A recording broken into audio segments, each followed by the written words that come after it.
ఈ మహాతల్లి ఒక గుడి ఏర్పరచుకున్నది. ఆ గుడి ఏర్పరచుకొని ఆ గుడిలో సీతమ్మ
ఈ మూడు గుడ్ల మీద మహాబలి ఆదిశక్తి ఒక ఎనుక తలైన కోడి పెట్ట ఎటువంటి మాత్ర కలిగిందో అలా కోడి పెట్ట మాదిరిగా మూడు గుడ్ల మీద ఆదిశక్తి అనుకున్నాడా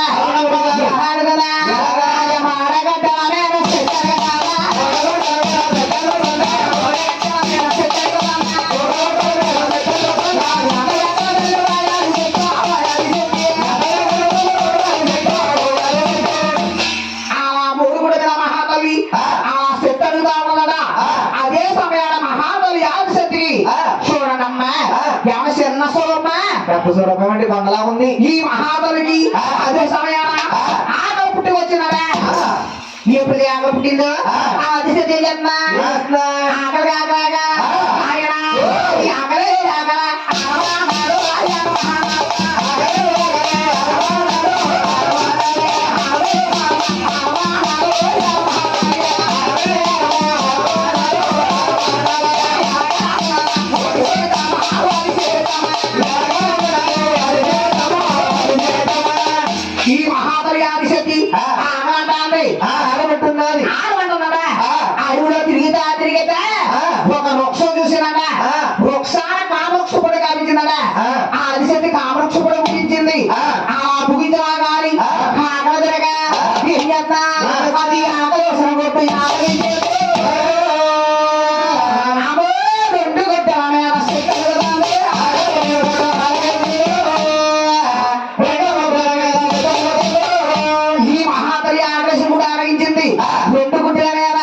చెత్తరుగుతలా ఉన్నదండి. ఈ ఆదిశక్తి గుర్తుపోతే పోయేది కానీ ఇంకా రెండు గుడి మిగిలియని నాయనా అది రాగగా కలవేరా.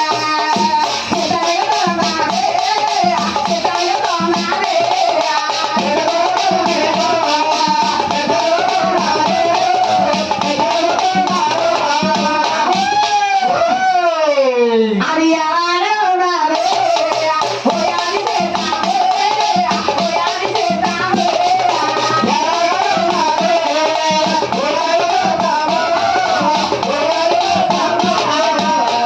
ఆ మహాబలి ఆదిశక్తి సొంతగుట్ట మీద అనుకుందట. ఈ మహాబలి ఇదిగోన గొడ్డు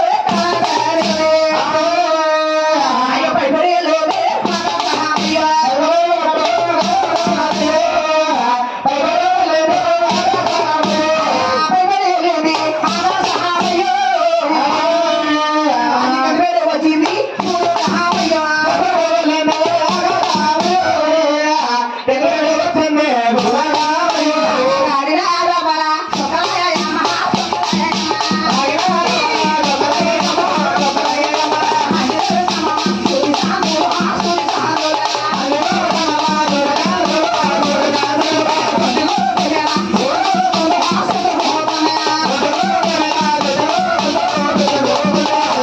ఈ మహాబలి ఆదిశక్తి కడుపుల గుట్టు పై పేరు వెళ్ళి ఆకాశమైంది, కింద పేరు వచ్చి భూలోకమైంది, అందరూ అదే రమణ చుక్కలుగా ఏర్పడ్డాయి, అందరూ సన్నమామ సందలిగా ఏర్పడ్డారండి. నాయన ఈ మహాబలి రెండు గుడ్లు పోతే పోనీ గాని